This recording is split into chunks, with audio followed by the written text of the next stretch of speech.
मेरा नाम अनीसा फारूक। आज हम ब्लॉक 4 पढ़ने जा रहे हैं, जिसका अनुमान है प्रैक्टिसिंग स्पीकिंग स्पीकिंग स्किल्स, यानी बोलने की महारत की मशक करना। इसमें हम आज यूनिट 1 और यूनिट 2 को डिस्कस करेंगे। यूनिट 1 का अनुमान है pronouncing correctly first sounds of English, यानी दुरुस्त तरीके से अंग्रेजी की आवाजें। सबसे पहले हम इस यूनिट के मकासद को साखत को देखते हैं। सबसे पहले हम इस यूनिट के मकासद के बारे में जानेंगे। उसके बाद हम इस यूनिट का तारुफ देंगे। फिर अंग्रेजी हुरूफ तहजी। उसके बाद हम निसाब जानेंगे, फोनीम्स जानेंगे, बैनुल अक़वामी सूरती हुरूफ तहजी यानी IPA। फिर हम अंग्रेजी की 44 जो आवाजें हैं इसको हम जानेंगे, जिसमें हम 5 मुख्तसर सर आवाजें, 6 लंबी सर आवाजें यानी वॉवल्स। उसके बाद आर के जैर कंट्रोल से आवाजें, 18 मुतजाद आवाजें मरकब, 7 डायग्राफ की आवाजें, डिप्थोंग्स और दीगर खास आवाजें। फिर हम इस यूनिट का खुलासा करेंगे। तो सबसे पहले हम इस यूनिट के मकासद को देखते हैं। इस यूनिट में हम जानेंगे कि इंग्लिश लैंग्वेज में डिफरेंट साउंड्स जो हैं वो कौन से हैं, इंग्लिश लैंग्वेज में कितनी साउंड्स हैं। और उसके बाद हम इस यूनिट में सैलेबल्स के बारे में जानेंगे, फनीम्स के बारे में, प्रोनाउंसिएशन के बारे में हम जानेंगे। और ये भी जानेंगे कि जो करेक्ट और इनकरेक्ट साउंड है उनमें डिफरेंस क्या है। इनकरेक्ट साउंड, इनकरेक्ट प्रोनाउंसिएशन की वजह से वर्ड्स को रिकॉग्नाइज करने में क्या असर पड़ता है। उसके बाद हम इस यूनिट में कुछ टास्क्स करेंगे, जिसमें हम यानी वर्ड्स को किस तरह से प्रोनाउंस करना है, तलफ़ुज़ उसका क्या है, किस तरह से करेक्ट तलफ़ुज़ जो है वो डेवलप करना है, उसके बारे में भी हम इस यूनिट में बात करेंगे। अब हम तारुफ पे थोड़ा रोशनी डालेंगे। इसको हम सबसे पहले एक्टिविटी से स्टार्ट करते हैं।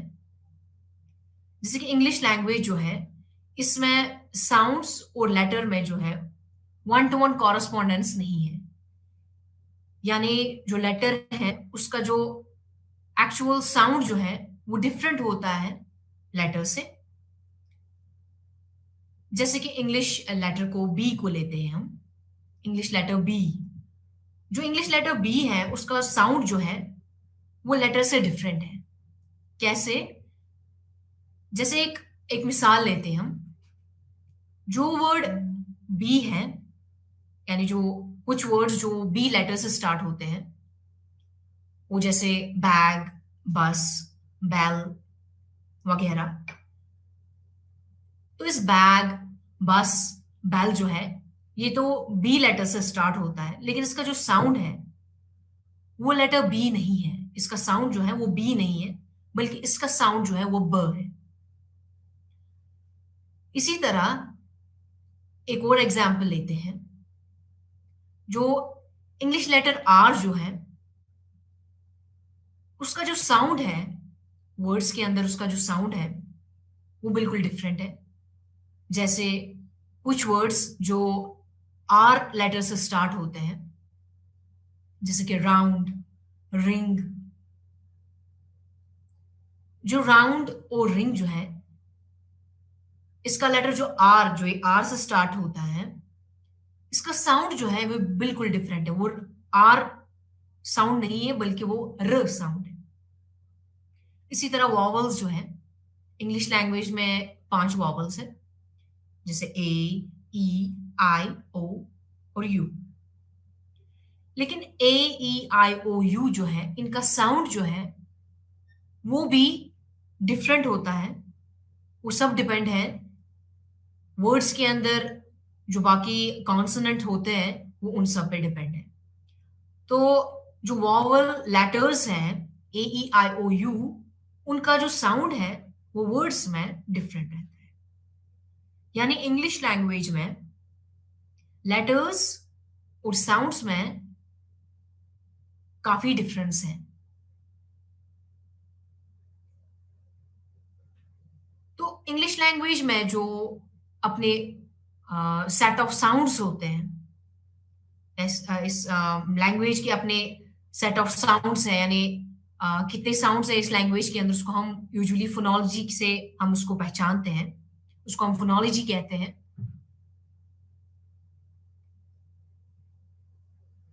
और जो फोनोलॉजी को अंडरस्टैंड करना वो बहुत ही जरूरी है। जैसे कोई इंग्लिश स्पीकर है, वो नई नई इंग्लिश जुबान सीख रहा है या बोल रहा है, उसके लिए इंग्लिश लैंग्वेज को रिकॉग्नाइज करना और उसको प्रोनाउंस प्रॉपर तरीके से करना बहुत ही जरूरी है। अगर जो इंग्लिश स्पीकर है, यानी न्यू इंग्लिश स्पीकर, अगर वो साउंड्स को प्रॉपरली प्रोनाउंस नहीं कर रहा है, तो उसको लिसनर्स को काफी मुश्किलात आ जाएगी उसको समझने में। जैसे कि वर्ड है, एक वर्ड लेते हैं हम, कम, COME, जिसकी स्पेलिंग COME है। तो अगर वर्ड कम जो है, इसको मिस प्रोनाउंस करे, कोई इसको प्रोनाउंस करता है काम की तरह, लेकिन जो काम है वो एक डिफरेंट वर्ड है जिसका डिफरेंट मीनिंग है। यानी जितना एक स्पीकर करेक्ट प्रोनाउंसिएशन का इस्तेमाल करता है, उतना ही लिसनर्स के लिए भी आसाइश हो जाती है उसको समझने में। और एक और बात होती है, जब तक एक स्पीकर हो या लिसनर हो, उसके लिए दोनों रिकॉग्निशन और प्रोनाउंसिएशन बहुत ही जरूरी है। यानी वो किस तरह से वर्ड्स को रिकॉग्नाइज करता है, वो किस तरह से वर्ड्स को प्रोनाउंस करता है, वो बहुत ही जरूरी है। अगर एक स्पीकर जो है या इंग्लिश लैंग्वेज बोलने वाला जो है, अगर वो प्रॉपरली प्रोनाउंस कर रहा है लेकिन वो प्रॉपरली वर्ड्स को रिकॉग्नाइज नहीं कर रहा है या साउंड्स को रिकॉग्नाइज नहीं कर रहा है, पहचानने में उसको प्रॉब्लम हो जाती है, तो उसको भी इंग्लिश सीखने में डिफिकल्टी आ जाती है। क्योंकि जितना जरूरी वर्ड्स को प्रोनाउंस करना है, उतना ही वर्ड्स को रिकॉग्नाइज करना भी बहुत ही जरूरी है। तो रिकॉग्निशन और प्रोनाउंसिएशन जो है, ये यानी हैंड इन हैंड जाते हैं। जब तक ना एक स्पीकर हो, इंग्लिश लैंग्वेज स्पीकर हो, जब तक ना वो वर्ड्स को सही से प्रोनाउंस करता है या सही से उसको रिकॉग्नाइज नहीं करता है, तब तक उसके लिए जो बोलना, उसको समझना दूसरों को डिफिकल्ट हो जाता है। तो इंग्लिश लैंग्वेज में महारत कैसे हासिल करें, यानी प्रोनाउंसिएशन, तलफ़ुज़ जो है वो किस तरह से डेवलप करे, रिकॉग्निशन जो वर्ड्स का रिकॉग्निशन जो है वो किस तरह से डेवलप करे। जब ज़्यादा से ज़्यादा ये ड्रामास, इंग्लिश ड्रामास जो हैं, या इंग्लिश पॉडकास्ट ज़्यादा सुनते हैं, या इंग्लिश मूवीज़ जो हैं ज़्यादा देखते हैं, तो ये सब जो है प्रैक्टिस जो है इसकी हो जाती है। तो आहिस्ता-आहिस्ता जो वर्ड्स को समझने में आसाइश हो जाती है और वर्ड्स को पूरी तलफ़ुज़ से बोलने में भी आसाइश हो जाती है। अब हम बात करते हैं इंग्लिश अल्फ़ाबेट्स। इंग्लिश अल्फ़ाबेट्स जो हैं, इंग्लिश में 26 अल्फ़ाबेट्स हैं, जिसमें अपर केसेस भी इंक्लूडेड है, लोअर केसेस भी इंक्लूडेड है, यानी कैपिटल लेटर्स, स्मॉल लेटर्स। इन 26 अल्फ़ाबेट्स में इनमें कॉन्सोनेंट्स भी आ जाते हैं, इनमें वॉवल्स भी आ जाते हैं। तो इंग्लिश लैंग्वेज में 40 साउंड्स हैं, जिनमें से 5 जो हैं यूजुअली हम वॉवल्स जिनको कहते हैं, 5 वॉवल्स हैं और 21 साउंड्स हैं, जो कुल मिलाकर 26 अल्फाबेट्स आ जाते हैं। जैसे कि वॉवल्स, 5 वॉवल्स जो है इंग्लिश लैंग्वेज के, वो है ए, ई, आई, ओ, यू। और जो 21 कॉन्सोनेंट्स है इंग्लिश लैंग्वेज के, वो है B, C, D, F, G, H, J, K, L, M, N, P, Q, R, S, T, V, X, Y और जी। अगरचे इंग्लिश लैंग्वेज में 26 अल्फाबेट्स हैं, लेकिन ये 26 अल्फाबेट्स जो हैं, ये 40 साउंड से रिप्रेजेंट हो जाते हैं। यानी इसमें एक लेटर के लिए एक साउंड बिल्कुल भी नहीं है, जिसको हम कहते हैं वन टू वन कॉरस्पॉन्डेंस जो है साउंड्स और लेटर्स के दरमियान, वो इंग्लिश लैंग्वेज में बिल्कुल भी नहीं है। तो इसीलिए जो प्रोनाउंसिएशन, जो स्पेलिंग जो है, वो काफी डिफिकल्ट है इंग्लिश लैंग्वेज में। तो इंग्लिश लैंग्वेज जो है, इसकी जो इन्हीं साउंड्स पे जो प्रोनाउंसिएशन है, ये सब डिपेंड है। अब प्रोनाउंसिएशन का जो मेन सेंटर रहता है, वो सैलेबल रहता है, अल्फाबेट्स नहीं। तो सैलेबल क्या है? अब हम सैलेबल को देखते हैं। सैलेबल हम उस यूनिट को कहते हैं जिसमें वॉवल्स शामिल होते हैं। यानी वो एक वर्ड का हिस्सा हो सकता है, या एक वर्ड भी हो सकता है जिसमें वॉवल्स हैं, और कभी कभार वॉवल्स के साथ कॉन्सोनेंट भी शामिल होते हैं। तो उस एक यूनिट को हम सैलेबल कहते हैं। तो सैलेबल उस यूनिट को कहते हैं, वो एक सैलेबल एक प्रोनाउंसिएशन का यूनिट है, जिसमें एक वॉवल साउंड होता है, और कभी कभार ये वॉवल साउंड अकेला रहता है वर्ड के अंदर, या इसके साथ बहुत सारे कॉन्सोनेंट भी रहते हैं। जैसे एग्जाम्पल वाटर। जो ये वर्ड वाटर है, इसमें 2 सैलेबल्स हैं, वॉ और ट। वॉ में आ साउंड, व, ऑ, तो एक सैलेबल बनाता है। और ट, जिसमें टी, ई, आर लेटर्स हैं, जिसमें साउंड ट, अ और र। तो इस टर जो सेकंड सैलेबल है, इसमें एक वॉवल है, यानी अ। तो कुल मिलाकर इस वर्ड में टोटल 2 सैलेबल्स हैं, वा और ट। या एक और एग्जाम्पल लेते हैं, इन्फर्नो। जो ये वर्ड इन्फर्नो है, इन्फर्नो में 3 सैलेबल्स हैं। इन एक सैलेबल, फर दूसरा सैलेबल, और नो तीसरा सैलेबल। तो इन सैलेबल्स में जो मेन एलिमेंट रहता है, वो वॉवल रहता है, और वॉवल के साथ कभी कभार बहुत सारे कॉन्सोनेंट रहते हैं, और या वॉवल जो है ये अकेला रहता है वर्ड के अंदर। जैसे कुछ एग्जाम्पल्स लेते हैं। वर्ड केक जो है, केक एक सिंगल सैलेबल वर्ड है, जो प्रोनाउंस होता है केक से। तो केक में एक ही वॉवल है, वो ए, केक, क, ए, क। दूसरी एग्जाम्पल चीज। चीज जो है, ये भी एक सिंगल सैलेबल है, जिसमें कॉन्सोनेंट च, वॉवल ई और कॉन्सोनेंट ज। तो चीज यानी कॉन्सोनेंट, वॉवल, कॉन्सोनेंट। एक और एग्जाम्पल, वर्ड चिकन। जो ये वर्ड चिकन है, इसमें 2 सैलेबल्स हैं, चिक और एन, चिकन। चिकन जो है, चिक में एक वॉवल है, और एन में एक और वॉवल है, और दोनों सैलेबल्स में बाकी कॉन्सोनेंट भी हैं, च, वॉवल ए, क, चिक, और एन, ए, और न, चिकन।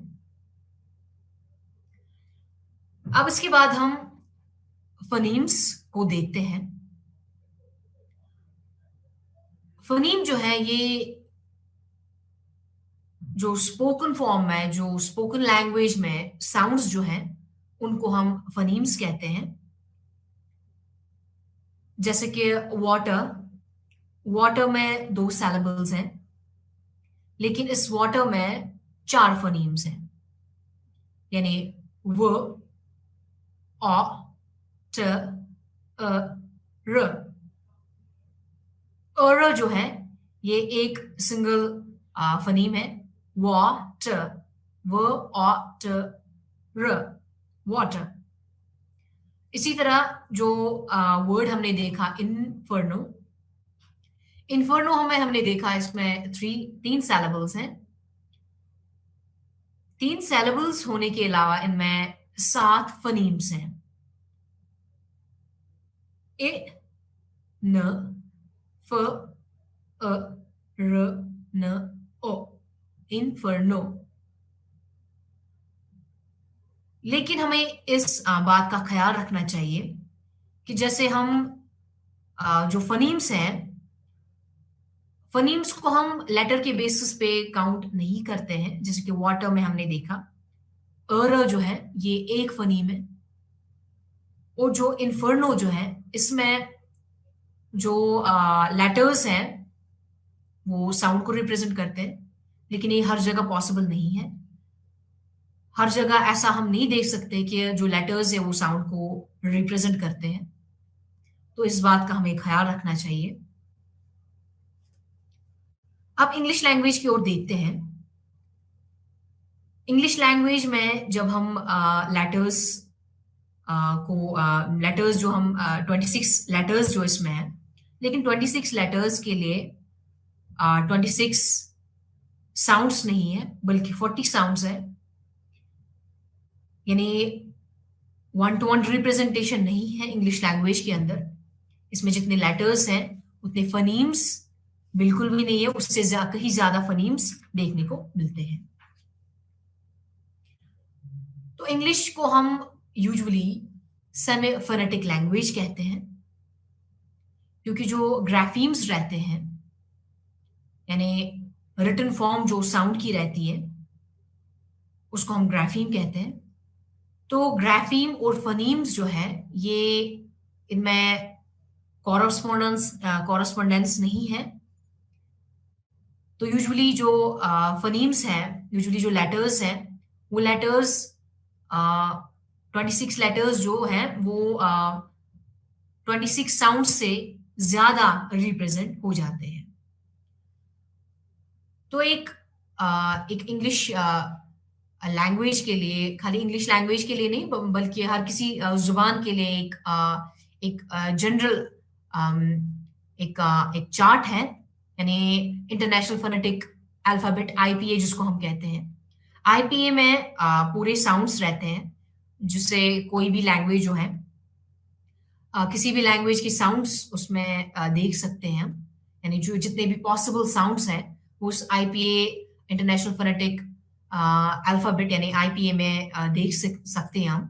तो अब हम आईपीए को जानेंगे, आईपीए के बारे में जानेंगे। आईपीए जो है ये एक फोनेटिक नोटेशन है जिसको इंटरनेशनल फोनेटिक एसोसिएशन ने डेवलप किया था 1999 में। इसमें जितने भी पॉसिबल साउंड्स हैं किसी भी लैंग्वेज के, वो सब जो है उस आईपीए में उन सब साउंड्स को रखा गया है। वो साउंड्स जो है वो लैटिन अल्फाबेट में लिखे गए हैं।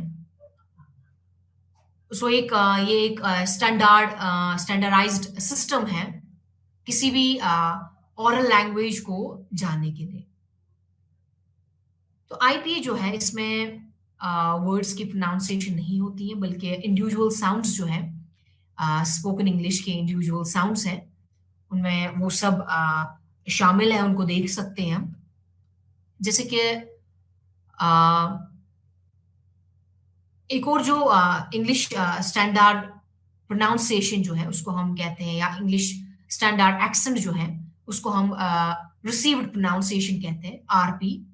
तो आरपी को हम यूजुअली बीबीसी इंग्लिश भी कहते हैं, क्वींस इंग्लिश भी कहते हैं, या करेक्ट इंग्लिश भी कहते हैं। तो जो बीबीसी इंग्लिश है, क्वींस इंग्लिश या करेक्ट इंग्लिश या रिसीव्ड प्रोनाउंसिएशन जो है वो हमें एक्सेंट बताता है, यानी इंग्लिश लैंग्वेज का जो स्टैंडर्ड एक्सेंट जो है वो क्या है। लेकिन जो आईपीए है, आईपीए में ऐसा कोई एक स्टैंडर्ड फॉर्म नहीं है प्रोनाउंसिएशन की, एक्सेंट की, बल्कि जो साउंड्स हैं वो साउंड सिस्टम के बारे में बताता है। एक लैंग्वेज के अंदर या इंग्लिश लैंग्वेज में जो पर्टिकुलर साउंड सिस्टम है वो हम आईपीए से जान सकते हैं। अब हम देखते हैं कॉन्सोनेंट टेबल लेते हैं इंग्लिश लैंग्वेज का। ये कॉन्सोनेंट ग्राफीम्स हैं, उसके बाद आईपीए फनीम्स हैं, उसके बाद रिप्रेजेंटेटिव वर्ड्स हैं। तो कॉन्सोनेंट ग्राफीम जो बी है उसको जो आईपीए फनीम जो है वो किस तरह से लिखा जाता है, वो स्लैशेस में रख के यहाँ पर हम देख सकते हैं। ये लेटर है, कॉन्सोनेंट ग्राफीम है, और उसका आईपीए फनीम, और उसको किस तरह से वर्ड में किस तरह से रिप्रेजेंट होता है, जैसे कि बेबी। तो ये बी लेटर है और ये साउंड जो है इसका ब है। इसी तरह ये लेटर डी है, इसका जो साउंड है वो ड है, जैसे डॉग। फिर उसके बाद जो लेटर फ है, एफ है, उसका जो साउंड है वो फ है, जैसे कि फील्ड, फोटो। इसके बाद हम यहां जाते हैं ग, लेटर जी, ये ग से रिप्रेजेंट होता है, इसका जो साउंड है वो ग, जैसे कि एग्जाम्पल गेम। फिर उसके बाद लेटर एच, उसका जो साउंड है वो ह, एग्जाम्पल हैट। फिर उसके बाद लेटर जे, साउंड ज, जैसे कि एग्जाम्पल जज। फिर लेटर के,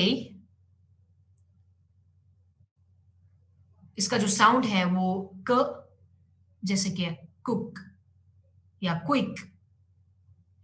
फिर लेटर एल, उसका जो साउंड है वो ल है, जैसे कि लैम।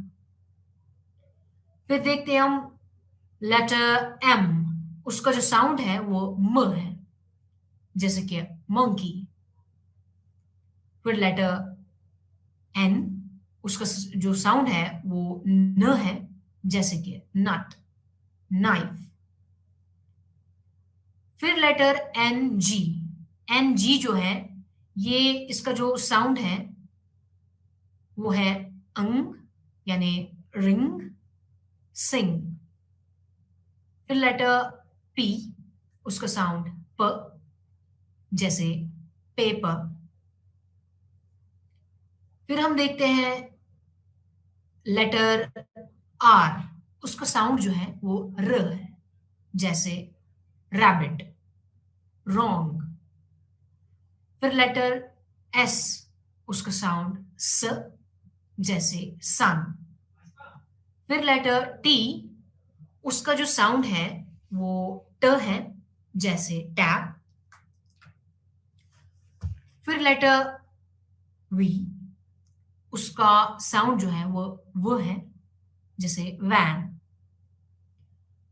फिर लेटर डब्ल्यू, उसका साउंड जो है वो है, ये थोड़ा राउंड करके पढ़ना होता है, वो, जैसे was। फिर लेटर वाई, इसका साउंड य, जैसे यस। फिर लेटर जी, इसका साउंड जो है वो भी ज है, जैसे कि जेब्रा, प्लीज। फिर जो लेटर टी एच का एक साउंड है, यानी ये लेटर दो है लेकिन इनका साउंड एक है, जैसे कि द, एग्जाम्पल देन। फिर लेटर टी एच जो है ये कभी कभार द से रिप्रेजेंट होता है या कभी कभार थ से, तो थ जैसे थिन। फिर letter C H, C H यानी दो लेटर्स है, ये रिप्रेजेंट होता है च से, जैसे चिप्स। लेटर एस एच, ये रिप्रेजेंट होता है श से, इसका साउंड जो है वो श, जैसे कि शिप। फिर लेटर्स जेड एच, इसका जो साउंड है वो ज है, जैसे कि मेजर। इसके बाद हम देखते हैं वॉवल्स। वॉवल्स जो है, वॉवल्स के letters A E I O you, लेकिन हम इनकी जो प्रोनाउंसिएशन जो है, इनका जो फनीम साउंड जो है वो डिफरेंट है। जैसे कि लेटर ए, इसको ए, जैसे कि कैट। लेटर ई, इसका जो साउंड है वो ए है, जैसे कि बैग, बैड। लेटर आई जो है, इसका साउंड ए है, जैसे कि पिग, गिव। लेटर ओ जो है, इसका साउंड अ, जैसे लॉग, डॉग। लेटर यू जो है, इसका साउंड अ, जैसे प्लग, टग। लेटर्स ए और आई, इसका जो साउंड है, इसका वन साउंड है, जैसे कि ए। इसकी example pen, gain. Letters double E, इसका साउंड जो है वो ई है, जैसे कि sweet, bee. Letter I E, इसका साउंड है ए, सॉरी आई यानी टायर्ड। लेटर्स ओ ए, इसका जो साउंड है वो ओ, जैसे कि रोड, रोड। या लेटर यू ई, इसका साउंड जो है वो ऊ, जैसे सू और ब्लू। इसके अलावा और लेटर्स जो वॉवल्स में शामिल हैं, यानी लेटर डबल ओ, उसका साउंड ऊ आता है, जैसे लुक, टुक। लेटर ए, जैसे हमने यहां पर देखा लेटर ए, ये रिप्रेजेंट होता है, और यहां पर लेटर ए ये आ से रिप्रेजेंट होता है, तो ए आ। लेटर ए की जो है वो दो, ये एक्चुअली दो फनीम्स है, ए और आ, जैसे कि चार्ट, जार। या लेटर यू, लेटर यू जो है वो अ से, साउंड है उसका, जैसे कि बर्न। लेकिन यहां पर हमने लेटर यू इससे पहले देखा, जिसकी जो साउंड है वो अ, उसकी साउंड अ थी। तो यहाँ पर जो है, इसका मतलब जो लेटर यू है, या तो इसको साउंड अ रहता है, या तो इसको साउंड अ रहता है। ऐसे ही लेटर ए यू, इसका जो साउंड है वो अ रहता है, जैसे कि हॉल। लेटर ई, इसका साउंड अ रहता है, जैसे कि वुडन। लेटर ओ यू, इसका साउंड जो है वो आउ रहता है, जैसे कि शाउट। लेटर ओ आई, इसका साउंड ऑय की तरह ऑय रहता है, यानी कॉइन। लेटर ए आई, इसका साउंड जो है वो एयर, यानी स्टेयर या पेयर। लेटर ई ए, इसका जो साउंड है वो ईयर रहता है, यानी फियर, हेयर। लेटर यू, या इसके अलावा बीच में अगर एक और लेटर होगा फिर उसके बाद ई होगा, तो वो यूजुअली जो है वो प्रोनाउंस होता है ओआ, जैसे कि फोआ, प्योर, क्योर। तो ये सब वॉवल्स थी, किस तरह से वॉवल्स के लेटर्स जो हैं और उसकी प्रोनाउंसिएशन के फनीम्स जो है, उनका साउंड क्या है, ये हमने इसमें जाना। अब हम देखते हैं the 5 short vowel sounds. English language में 5 शॉर्ट वॉवल्स हैं, जैसे कि ए ई आई ओ यू, इनके लेटर्स हैं। इनके जो साउंड है जैसे कि एंड, ए, ए, इ, ओ, आ, जैसे end, pen, it, top, under. इसी तरह जो इंग्लिश लैंग्वेज में वॉवल्स, लॉन्ग वॉवल्स जो हैं वो 6 हैं, तो शॉर्ट वॉवल्स जो 5 थे। अब लॉन्ग वॉवल्स को देखते हैं, लेकिन इनका जो लेटर्स जो इनके हैं वो ए, ई, आई, ओ, यू या डबल ओ से भी रिप्रेजेंट होते हैं। जैसे कि ए, मेक, टेक, इसका साउंड ए, बीट, इसका साउंड ई, तो ये लॉन्ग, इसका शॉर्ट जो है वो ए है, लेकिन ई जो है इसका लॉन्ग साउंड है, तो ये लॉन्ग वॉवल है। इसी तरह आई, जैसे कि टाई, लाई, उसके बाद ओ, ये भी लॉन्ग साउंड में शामिल होता है, जैसे कि कोट, टो। उसके बाद यू, यानी म्यूजिक या क्यूट, या डबल ओ जो लेटर्स हैं वो ड्रूप या गू, इस तरह से रिप्रेजेंट होते हैं। इसके बाद हम देखेंगे जो र कंट्रोल्ड वॉवल साउंड्स हैं, यानी र कंट्रोल वॉवल साउंड्स क्या है। ये वो साउंड्स हैं जो र से इन्फ्लुएंस हो जाते हैं, जैसे कि A R, E R, O R, जैसे कि बाक, डार्क, ह, बर्ड, फर, या फॉक, पोक, स्ट्रोक। इसके बाद जो कॉन्सोनेंट्स हैं वो इंग्लिश लैंग्वेज में 18 कॉन्सोनेंट साउंड्स हैं, जैसे कि ब, बैट, क, कैट, ड, डॉग, फ, फैट, ग, गर्ल, ह, हैज, ज, जॉब, ल, जैसे लिट, म, मॉप, न, not, pan, r, ran, s, sit, t, took, और एग्जाम्पल टेक। व जैसे वैन, व जैसे वाटर, य जैसे येलो, ज जैसे जिप। अब हम बात करते हैं ब्लेंड्स की। तो इंग्लिश लैंग्वेज में ब्लेंड्स जो है, ब्लेंड्स हम कहते हैं उन साउंड्स को जो कॉम्बिनेशन में आ जाते हैं, यानी जब 2 या 3 लेटर्स कंबाइन हो जाते हैं तो एक कॉन्सोनेंट साउंड प्रोड्यूस करते हैं, या एक डिफरेंट कॉन्सोनेंट साउंड जो है वो क्रिएट हो जाता है। लेकिन जो ब्लेंड होके यानी जो भी साउंड्स ब्लेंड हो जाते हैं तो उनकी जो एक्चुअल प्रोनाउंसिएशन है वो लॉस्ट नहीं हो जाती है। उनका जो ओरिजिनल जो उनकी प्रोनाउंसिएशन है वो देखने को मिलती है, यानी उसको ब्लेंड होके वो अपनी ओरिजिनलिटी जो है वो लॉस्ट नहीं करते हैं।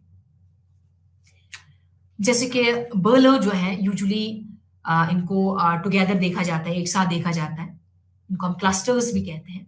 तो बर्ल जैसे ब्लू,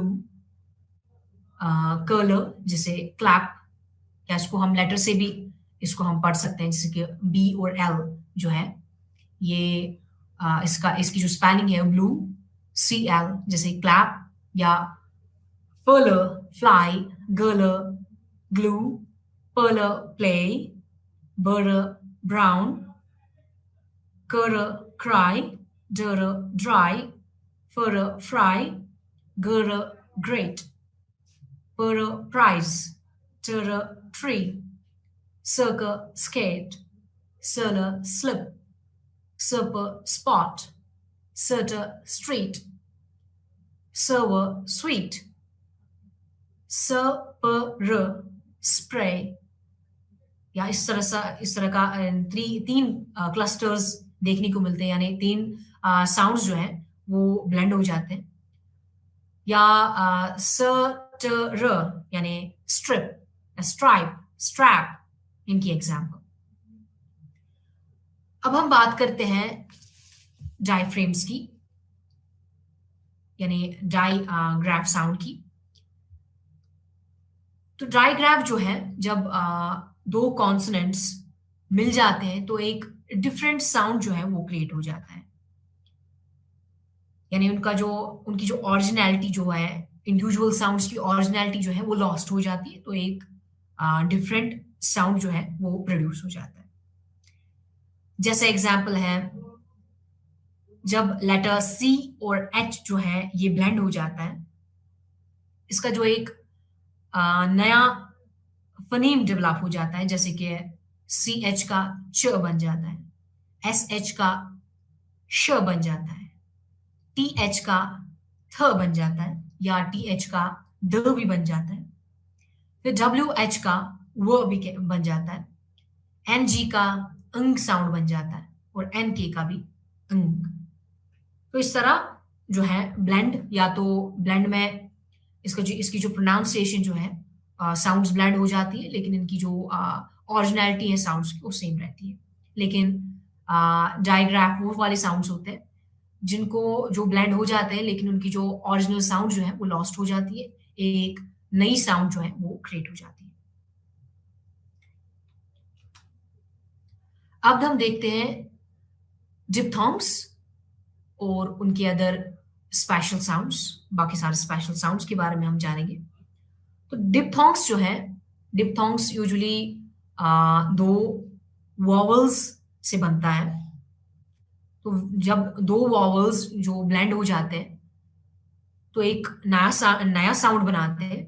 एक सिंगल सैलेबल के अंदर इनका एक रोल होता है, यानी वो दो साउंड्स, यानी वो साउंड जो है वो ब्रेक नहीं हो जाते, उनको एक सिंगल साउंड माना जाता है, एक सिंगल फनीम माना जाता है डिप्थोंग्स को। हालांकि ये दो दो फनीम से बने हुए होते हैं, लेकिन वर्ड के अंदर जो है इनका जो रोल है एक सिंगल फनीम की तरह होता है। जैसे एग्जाम्पल है ऑयल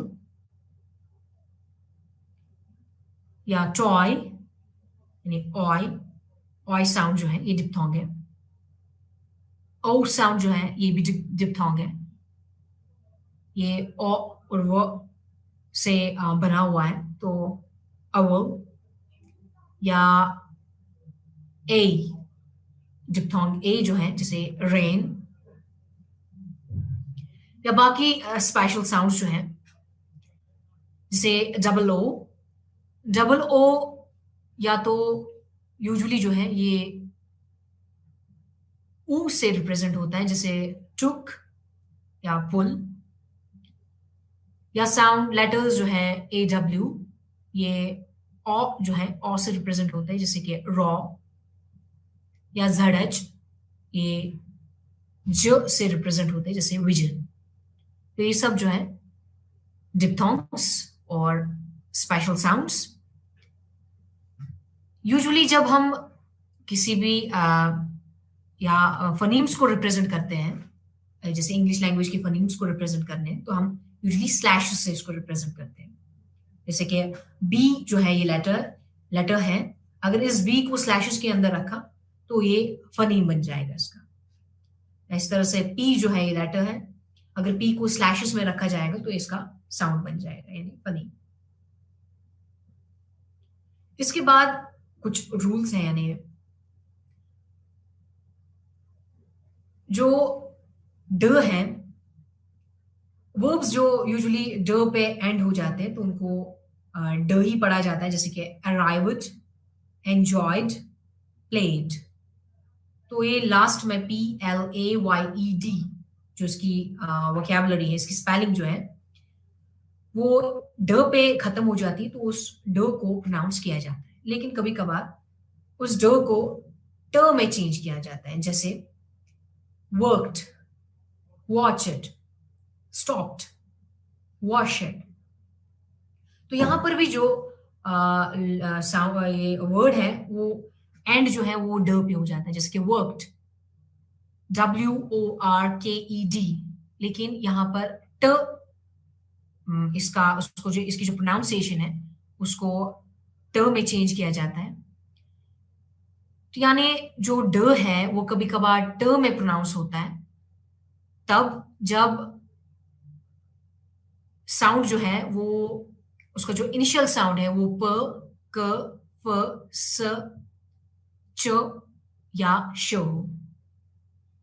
जैसे वर्क जो है ये क साउंड जो है इसका लास्ट साउंड, लेकिन वर्कड जो है इसका क साउंड जो है वो चेंज हो जाता है। क साउंड की वजह से इसका जो ईडी साउंड जो है वो ट में चेंज हो गया, वर्कड। या वॉचड, WATCH, जो CH है, CH की वजह से जो ईडी ऐड हो गया है, पास्ट टेंस पास्ट फॉर्म जो उसका लगा है, तो वॉच का वॉचड, ट ईडी जो है वो ट में प्रोनाउंस हो गया। ये कुछ रूल्स हैं। या जो आईडी है या जो वर्ड्स आईडी के बाद जितने भी साउंड्स आ जाते हैं वो ड या ट से वे खत्म हो जाते हैं, जैसे कि डिसाइडेड, डिसाइडेड, इड, ईडी जो है वो चेंज हो गया आईडी में, उसकी प्रोनाउंसिएशन, ईडी की प्रोनाउंसिएशन जो है वो आईडी होगी। या स्टार्टेड, ईडी जो यहाँ पर स्टार्टेड में ईडी जो है उसकी भी प्रोनाउंसिएशन आई डी होगी। या जो प्लूरल्स हैं, कभी कभार प्लूरल्स जो है, यूजुअली प्लूरल्स की 3 फॉर्म्स रहती है। या तो उसका जो साउंड है वो हमेशा स नहीं रहता है, वो उनकी जो 3 फॉर्म्स हैं, यानी प्लूरल्स की 3 फॉर्म्स, प्लूरल एस और ई एस जो है उसकी 3 फॉर्म्स है। या तो वो स का साउंड लेता है, या तो ज का, या इज, और ज का, इज।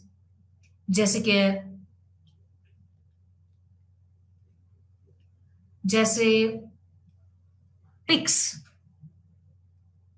या gardens, remembers, watches, starts, starts. Starts जो है इसका प्लूरल जो है इसका स साउंड आ जाता है। या रिमेंबर्स, रिमेंबर्स में जो प्लूरल का जो प्लूरल फॉर्म का जो साउंड है वो ज है। या वॉच, वॉच में जो प्लूरल एलिमेंट ऐड हो गया है तो उसका जो साउंड है वो इज, वॉचेस।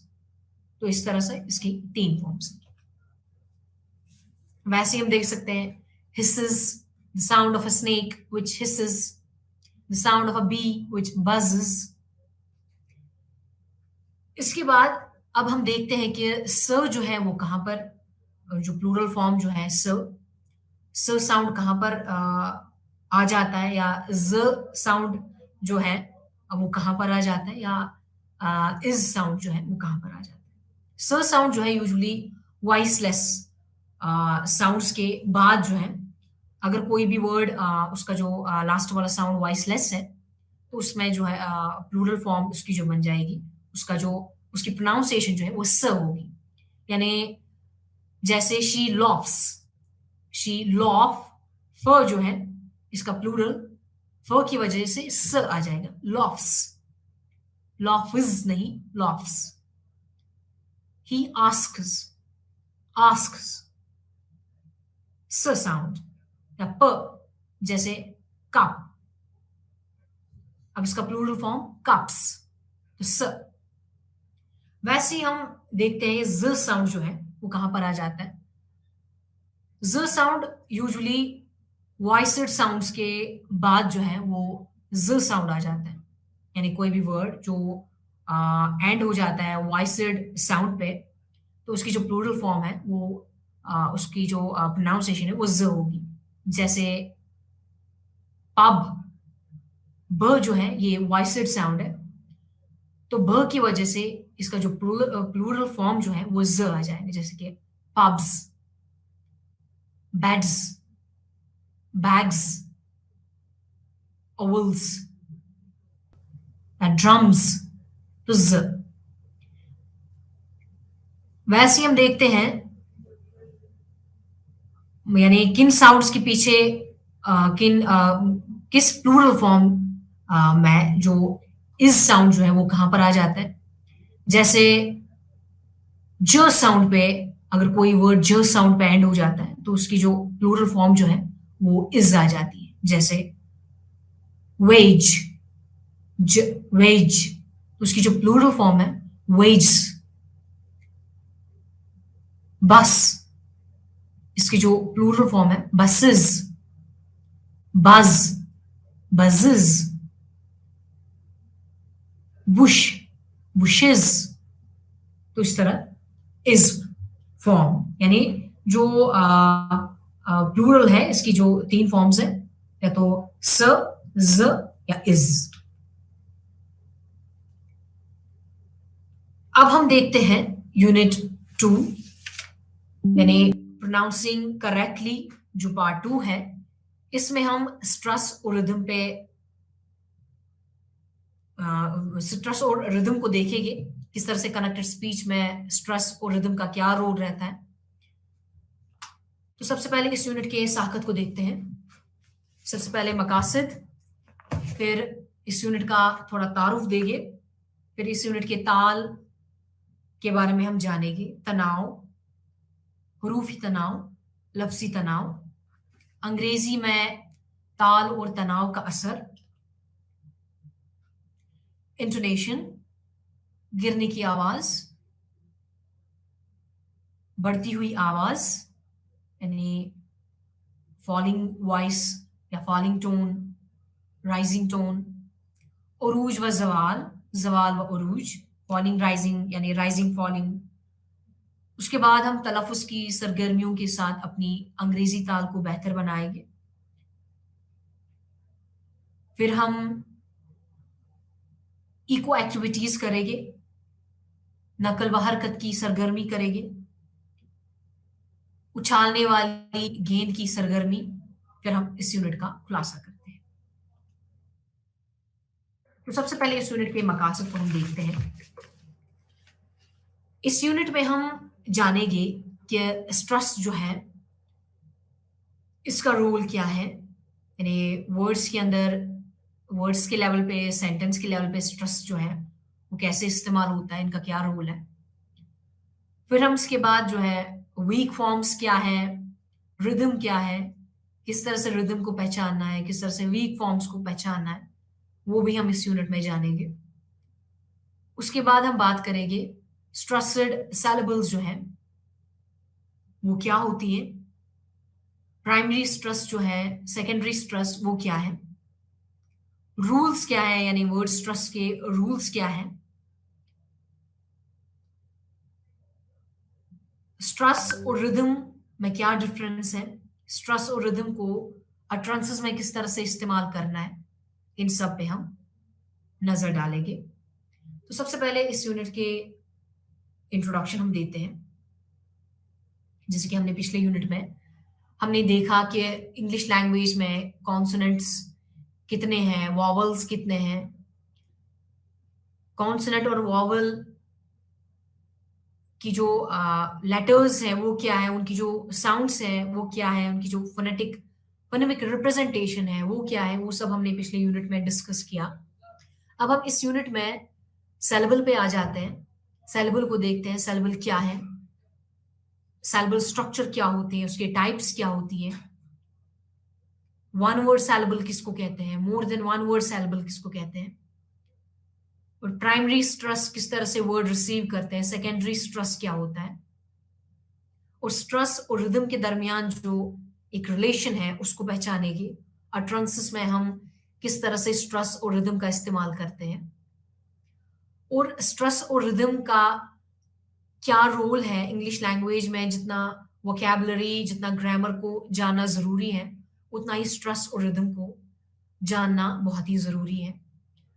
स्ट्रेस और रिदम का बहुत ही अहम रोल है इंग्लिश लैंग्वेज में, यानी किस तरह से हमें, किन वर्ड्स को हमें लाउडली प्रोनाउंस करना है, किन वर्ड्स को हमें हाई पिच में प्रोनाउंस करना है, या किन वर्ड्स को हमें लॉन्ग यानी खींच कर उनको प्रोनाउंस करना है, या किस तरह से कुछ वर्ड्स जो है वो क्विकली प्रोनाउंस किए जाते हैं या शॉर्ट फॉर्म में इनको प्रोनाउंस किए जाते हैं या कभी-कभार स्किप इनको किया जाता है अटरेंस में, स्पोकन फॉर्म में।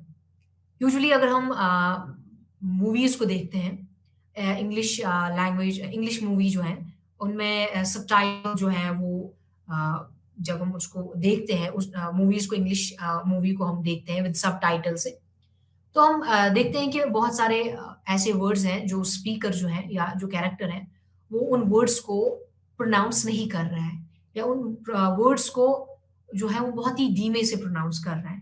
सबटाइटल में वो सब हम देख सकते हैं कुछ वर्ड्स जो हैं वो कैरेक्टर जो है, वो स्पीकर जो है, वो उन वर्ड्स को स्किप करता है। लेकिन सबटाइटल में हम उनको देख सकते हैं। तो वो कौन से वर्ड्स हैं जिनको यूजुअली स्किप किया जाता है अटरेंसेस में या कुछ वर्ड्स को लाउडली प्रोनाउंस किया जाता है, स्लोली प्रोनाउंस किया जाता है, खींच के प्रोनाउंस किया जाता है या हाई पिच में प्रोनाउंस किया जाता है। जैसे कि वर्ड्स जैसे फॉर, लाइक और दैट इनको सबटाइटल में इनको यूजुअली हम देख सकते हैं, लेकिन इनको अटरेंसेस में इनको जो लिसनर जो होता है जब मूवी को देखते हैं, तब वो लिसनर जो है इसमें नहीं देख सकता इन वर्ड्स को कि किस तरह से कैरेक्टर इन वर्ड्स को प्रोनाउंस करता है। तो ये सब जो है इस यूनिट में हम देखेंगे कि किन वर्ड्स को स्किप किया जाता है और किन वर्ड्स को लाउडली पढ़ा जाता है। जैसे इंग्लिश लैंग्वेज जो है ये स्ट्रेस टाइमर लैंग्वेज है जिसको हम कहते हैं स्ट्रेस बेस्ड लैंग्वेज है। इसमें स्ट्रेस का बहुत ही इंपॉर्टेंट रोल रहता है कि किस तरह से सेंटेंस को प्रोनाउंस करना है, किन वर्ड्स पे स्ट्रेस का यूज करना है, किन वर्ड्स पे फॉलिंग टोन में फॉलिंग इंटोनेशन का इस्तेमाल करना है, राइजिंग इंटोनेशन का इस्तेमाल करना है, फॉल राइज इंटोनेशन का इस्तेमाल करना है या राइज फॉल इंटोनेशन का कहाँ पर इस्तेमाल करना है। जैसे कि हम यहाँ पर एग्जाम्पल में देख सकते हैं सेंटेंस 1 जो है I looked in the car but I didn't see my keys और सेंटेंस 2 जो है I don't like T unless it has milk. तो यहाँ पर 2 सेंटेंसेस हैं। इन 2 सेंटेंसेस में जो पहला वाला सेंटेंस है ये लॉन्गर जो है ये काफी लंबा लगता है और दूसरा सेंटेंस है इससे छोटा है क्योंकि इसमें जो वर्ड्स है बहुत कम है एज कंपेयर टू सेंटेंस 1। तो सेंटेंस 1 में लेकिन अगर देखते हैं कि जो स्पीकर है वो इन 2 सेंटेंस को किस तरह से प्रोनाउंस करेगा। जितना सेंटेंस 1 में टाइम लगेगा प्रोनाउंस इस सेंटेंस को प्रोनाउंस करने में उतना ही सेम सेंटेंस 2 में लगेगा। क्यों? क्योंकि जो उनकी कंटेंट वर्ड्स है वो बिल्कुल सेम है। कंटेंट वर्ड्स की तादाद जो है सेम है। जैसे कि कंटेंट वर्ड्स जो है कंटेंट वर्ड्स जो मीनिंगफुल वर्ड्स होते हैं या जिन जो बहुत ही जो मीनिंग कैरी करते हैं सेंटेंस के अंदर उनको हम कंटेंट वर्ड कहते हैं। यूजुअली वर्ब्स होती हैं, नाउन्स होती हैं, नेगेटिव्स होती हैं, क्वेश्चन वर्ड्स होती हैं। वो सब जो है ये कंटेंट वर्ड्स में शामिल है और ये बहुत ही इंपॉर्टेंट होती है अटरेंस में। तो यहाँ पर अगर हम देखें I looked in the car but I didn't see my keys. तो यहाँ पर जो मेन वर्ड्स है कंटेंट वर्ड्स हैं वो लुक्ड है, वो कार है, वो डिडंट है क्योंकि नेगेशन है, कीज है, नाउन है। इसके बाद सेंटेंस 2 में जो कंटेंट वर्ड है वो डोंट है, वो टी है, वो अनलेस है और वो मिल्क है। इन दोनों सेंटेंसेस में कंटेंट वर्ड जो है वो 4 हैं। यानी फर्स्ट सेंटेंस में 4 कंटेंट वर्ड है लुक्ड, कार, डिडंट, कीज। और उसके बाद सेंटेंस 2 जो है इसमें भी 4 कंटेंट वर्ड है जैसे डोंट, टी, अनलेस और मिल्क। इन वर्ड्स को इन कंटेंट वर्ड्स को लाउडली प्रोनाउंस किया जाता है, लॉन्गर प्रोनाउंस किया जाता है और हायर प्रोनाउंस किया जाता है। और बाकी जो सेंटेंस है डिस्ट्रस्टेड, बाकी जो वर्ड्स हैं इन सेंटेंसेस में उनको हम डिस्ट्रस्टेड वर्ड कहते हैं। उनको शॉर्टर प्रोनाउंस किया जाता है, लोअर प्रोनाउंस किया जाता है, क्वाइटर प्रोनाउंस किया जाता है। अब हम देखते हैं रिदम।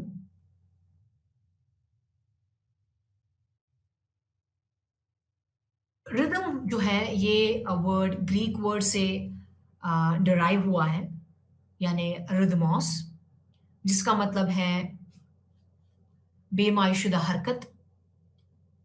तो रिदम जो है ये एक लिटरेसी डिवाइस है जिससे हम डेमोन्स्ट्रेट कर सकते हैं कि वर्ड्स को किन वर्ड्स को लॉन्ग वे में प्रोनाउंस करना है, शॉर्ट पैटर्न में उनको प्रोनाउंस करना है, या कौन से वर्ड्स जो है स्ट्रस्ड हैं, कौन से वर्ड अनस्ट्रस्ड हैं, कौन से सैलेबल स्ट्रस्ड है, कौन से सैलेबल अनस्ट्रस्ड है।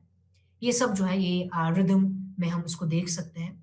तो रिदम जो है इसमें स्पीड और टेम्पो दोनों शामिल हैं, यानी किस तरह से किस स्पीड पे पर्टिकुलर सेंटेंस जो है वो कहा जाता है।